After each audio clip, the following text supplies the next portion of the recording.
महाराष्ट्राच्या राजकारणातील मोठी बातमी आता समोर येते।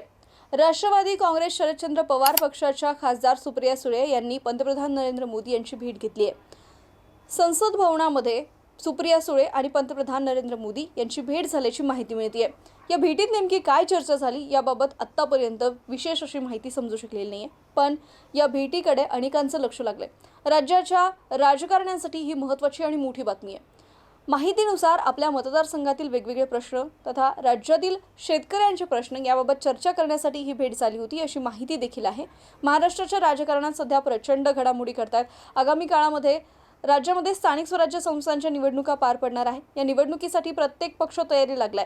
प्रत्येक पक्षाकडून यासाठी रणनीती देखील आखली जाते।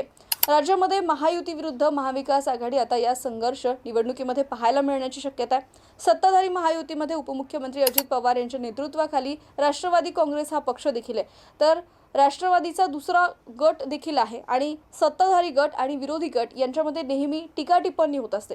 आणि याच पार्श्वभूमीवर सुप्रिया सुळे आणि नरेंद्र मोदी यांच्या भेटीत काय चर्चा झाली याकडे सगळ्यांचं लक्ष लागलेलं आहे आणि हे पाहणं देखील महत्त्वाचं ठरणार आहे।